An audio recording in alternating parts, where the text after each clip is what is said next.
Good morning. আজ blooming bird বইটির page number 32 এর কোয়েশ্চেন নাম্বার 6 পড়ব।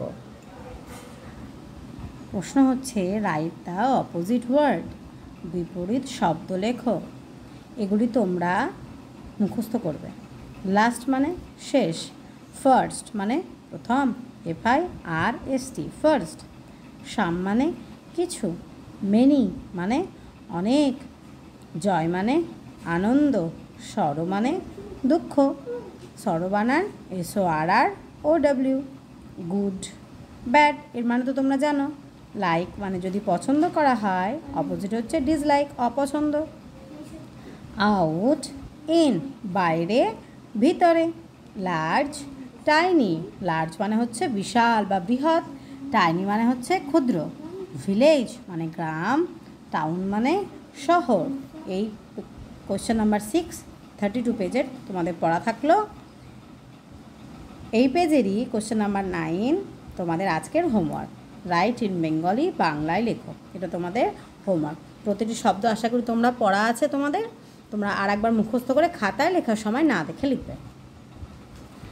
এর সঙ্গে তোমাদের 36 পেজের লেটাস নো এবং এই স্টার মার্ক দেওয়া শব্দ 3টি তোমাদের পড়া। একবার পড়িয়ে দিই। বেশিরভাগ শব্দ তোমাদের জানা আছে, অসুবিধা কিছু নেই। একবার করে পড়ে নেবে। যারা ভুলে গেছো তারা বারবার পড়বে, 4-5 বার করে পড়লেই মুখস্থ হয়ে যাবে। ডিপ, DEEP ডিপ, ডিপ মানে গভীর, ভয়দের ঘিরা। DIP ডিপ, ডিপ মানে চোবানো বা ডুবানো। ফার্স্ট, FIRST ফার্স্ট মানে প্রথম, FAST ফার্স্ট মানে দ্রুত। SEC মানে দেখা, SEAC মানে সমুদ্র। রিচ, REACH রিচ মানে পৌঁছনো। RICH রিচ মানে ধনী। ইট, IT ইট মানে এটি বা ইহা। EAT ইট মানে খাওয়া। NO নো মানে না। KNOW নো মানে জানা।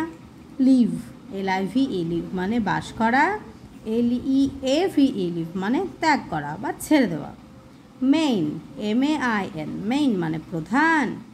MANE মেইন মানে কেশর। কেশর কার হয় বলো তো?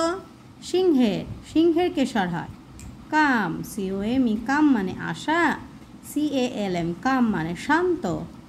SOME সাম মানে কিছু। SUM সাম মানে অঙ্ক। বেশিরভাগ শব্দই তোমাদের আশা করি জানাই আছে। এবার চলে এসো স্টার মার্ক দেওয়া শব্দ। শব্দটা হচ্ছে ডেঞ্জারাস। শব্দটি অ্যাডজেক্টিভ, এর অর্থ বিপজ্জনক। শব্দটি ডেঞ্জার থেকে এসেছে, ডেঞ্জারের সঙ্গে আস যোগ করে হয়েছে ডেঞ্জারাস। সেরকম ফেম শব্দের সঙ্গে আস যোগ করে হয়েছে ফেমাস মানে বিখ্যাত। ওয়ান্ডারের সঙ্গে আস যোগ করে হয়েছে ওয়ান্ডারাস মানে আশ্চর্যজনক। এই ডেঞ্জার, ফেম, ওয়ান্ডার এই শব্দগুলি নাউন বা ভার্ব দুটো হিসেবে ব্যবহার হয়। এর সঙ্গে আস যোগ করে হয়ে গেছে অ্যাডজেক্টিভ। এই অবধি তোমাদের আজকে পড়া। টাটা।